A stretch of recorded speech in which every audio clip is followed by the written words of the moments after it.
ರವಿಕುಮಾರ್ ಆಗಿರ್ಬೋದು ಮತ್ತು ಬಸವರಾಜ್ ಮತ್ತಿಮೂಡೋರ್ ಆಗಿರ್ಬೋದು, ಇವರೆಲ್ಲರೂ ಕೂಡ ಸಾಕಷ್ಟು ಸಾರಿ ಏನದ ಯಾವುದೇ ಪಕ್ಷಾತೀತ ಇಲ್ಲದೆ ಅವ್ರ ಹೋರಾಟ ರೈತನ ಪರವಾಗಿ ಮಾಡಿರ್ತಕ್ಕಂಥದ್ದು ಹೌಸ್ನಲ್ಲಿ ನಾವು ಸ್ವತಃ ಕಂಡಿವಿ. ತದನಂತರನೂ ಕೂಡ ನಮಗೆ ಅಲ್ಲಿ ಯಾವುದೇ ಸ್ಪಂದನೆ ಆಗಲಾರ್ಗೋಸ್ಕರ ಮರಳಿ ನಾವು ವಾಪಸ್ಸು ವಿಧಾನಸಭೆಯಿಂದ ಹೊರಗಡೆ ಬಂದಿವಿ. ಹೊರಗಡೆ ಪತ್ರಿಕಾಗೋಷ್ಠಿ ಮೂಲಕ ನಮಗೆ ಈ ಸರ್ಕಾರ ಅನ್ಯಾಯ ಮಾಡಿದೆ, ಈ ಸರ್ಕಾರ ನಮಗೆ ಸ್ಪಂದಿಸಿಲ್ಲ. ನಮ್ಮ ವಿಷಯ ಏನೈತಂದ್ರೆ ನೆಟೆ ರೋಗ ಆಗಿರ್ತಕ್ಕಂಥ ಆ ತೊಗರಿಯನ್ನ ಪರಿಹಾರ ಕೊಡಿ ಮತ್ತು ಇನ್ಶೂರೆನ್ಸ್ ತಾರತಮ್ಯಗಿದೆ ಅದನ್ನು ಕೂಡ ಸರಿ ಮಾಡಿಸ್ಕೊಡಿ ಅಂತಕ್ಕಂಥ ಈ ಎರಡು ಇಶ್ಯೂಗಳನ್ನ ಅತ್ಯಂತ ಪ್ರಮುಖವಾಗಿ ನಾವು ಕೇಳಿದ್ವಿ.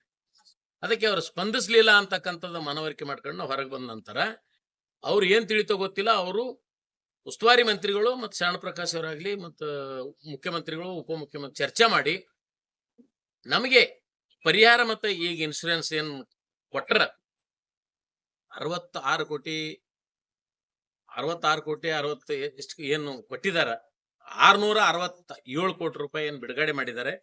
ಅದಕ್ಕೆ ಇವತ್ತಿನ ದಿವಸ ನಾವು ಪ್ರಿಯಾಂಕ ಖರ್ಗೆ ಅವರಿಗೆ, ಉಪಮುಖ್ಯಮಂತ್ರಿಗಳಿಗೆ ಮತ್ತು ಮುಖ್ಯಮಂತ್ರಿಗಳಿಗೆ, ವಿಶೇಷವಾಗಿ ನಮ್ಮ ಅಲ್ಲಂಪ್ರಭು ಪಾಟೀಲ್ರಾಗ್ಬೋದು, ತಿಪ್ಪಣ್ಣಪ್ಪ ಕಮಕ್ನವರಾಗ್ಬೋದು, ಶರಣ ಪ್ರಕಾಶ್ ಪಾಟೀಲ್ರಾಗ್ಬೋದು, ಮತ್ತೆ ಬೇರೆ ಪಕ್ಷದವರು ಬಿಜೆಪಿ ಅವರು ಕೂಡ ಸತತವಾಗಿ ಹೋರಾಟ ಮಾಡಿದಕ್ಕಾಗಿ ಎಲ್ಲರಿಗೂ ಕೂಡ ಇವತ್ತಿನ ದಿವಸ, ವಿಶೇಷವಾಗಿ ಜಿಲ್ಲಾಧಿಕಾರಿಗಳಿಗೂ ಕೂಡ ನಾವು ಇವತ್ತಿನ ದಿವಸ ಅಭಿನಂದನೆ ಹೇಳಬೇಕಾಗ್ತದೆ.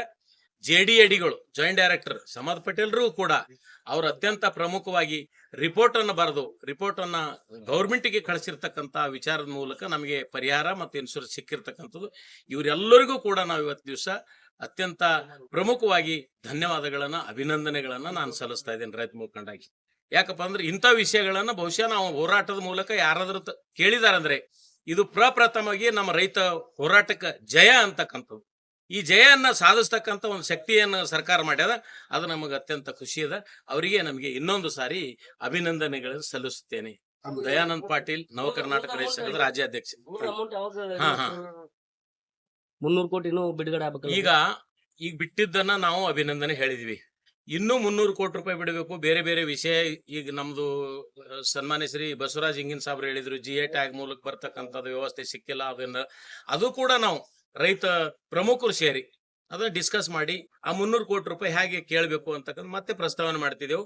ಇದಕ್ಕಿಂತ ಮುಂಚೆ ನಾವು ಹೊರಗೆ ಬಂದಾಗ ಮುಖ್ಯಮಂತ್ರಿಗಳು ಹೇಳಿದ್ರು, ನಾವು ಕೂಡ ಇದು ಮುಗಿಲಿ 2 ದಿವಸ, ಮುಗಿದ ನಂತರ ನಾವೇನು ಮಾಡ್ತೀವಿ, ವಿಶೇಷವಾಗಿ ಏನದ ಮತ್ತೆ ನಿಮ್ಮನ್ನು ಕರೆದು ಮಾತಾಡಿಸ್ತೀವಿ ಅಂತಕ್ಕಂಥದ್ದು ಹೇಳಿದ್ರು.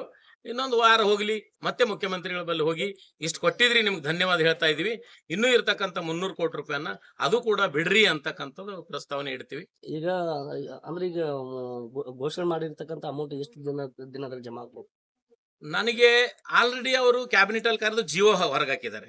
ಜಿಯೋ ಹೊರಗೆ ಹಾಕಿದ್ಮೇಲೆ ಅಧಿಕಾರಿಗಳದ್ದು ಕೆಲಸ ಇರುತ್ತೆ, ಅಧಿಕಾರಿಗಳು ಇಮಿಡಿಯೇಟ್ ಹಾಕ್ತಾರೆ. ನಮ್ಮ ಕಲಬುರಗಿ ಜಿಲ್ಲೆಯಲ್ಲಿ ಎಲ್ಲಾ ರೈತರಿಗೂ ತೋಲೆ ಥೋಡೆ ಏನದ ಪರಿಹಾರ ಸಿಗ್ತದ, ತೋಲೆ ಥೋಡೆ ಇನ್ಶೂರೆನ್ಸ್ ಸಿಗ್ತದ ಅಂತಕ್ಕಂಥ. ಇನ್ನೊಬ್ಬ ನಮ್ಮ ರೈತ ಮುಖಂಡ ಮಲ್ಲಣ್ಣ ಮೇಳ್ಕೊಂದಿವ್ರು ಹೇಳಿದ್ರು, ನಮಗ್ ಪರಿಹಾರ ಇನ್ಶೂರೆನ್ಸ್ ಸರಿಯಾಗಿ ಸಿಕ್ಕಿಲ್ಲ ಅಂತ. ಸತ್ಯ ಇದೆ ಆ ಮಾತ. ಆದ್ರೆ ಇನ್ಶೂರೆನ್ಸ್ ಕಟ್ಟಿದವ್ರನ್ನ ಮಾತ್ರ ಇನ್ಶೂರೆನ್ಸ್ ಕೊಡ್ಬೇಕಾಗ್ತದ, ಎಲ್ಲರಿಗೂ ಕೊಡೋಕ್ಕಾಗಲ್ಲ. ಇನ್ಶೂರೆನ್ಸ್ ಕಟ್ಟಿದ್ರೆ ಮಾತ್ರ ಕೊಡಕ. ಅದಕ್ಕೆ ಈ ಇಡೀ ರೈತಾಪಿ ವರ್ಗದಲ್ಲಿ ನನ್ನ ಮನವರಿಕೆ ಏನಂದ್ರೆ, ಮುಂದೆ ಬರ್ತಕ್ಕಂಥ ಜೂನ್ ಮುಂಗಾರು ಬಿತ್ತನೆ ಮಾಡೋಕ್ ಮುಂಚೆ ನಾವು ಎಲ್ಲರೂ ಇನ್ಶೂರೆನ್ಸ್ ಮಾಡ್ಬೇಕಂತಕ್ಕಂಥದ್ದು ಕೂಡ ಅವರಲ್ಲಿ ನಾ ಕರೆ ಕೊಡ್ತೇನೆ. ಧನ್ಯವಾದ.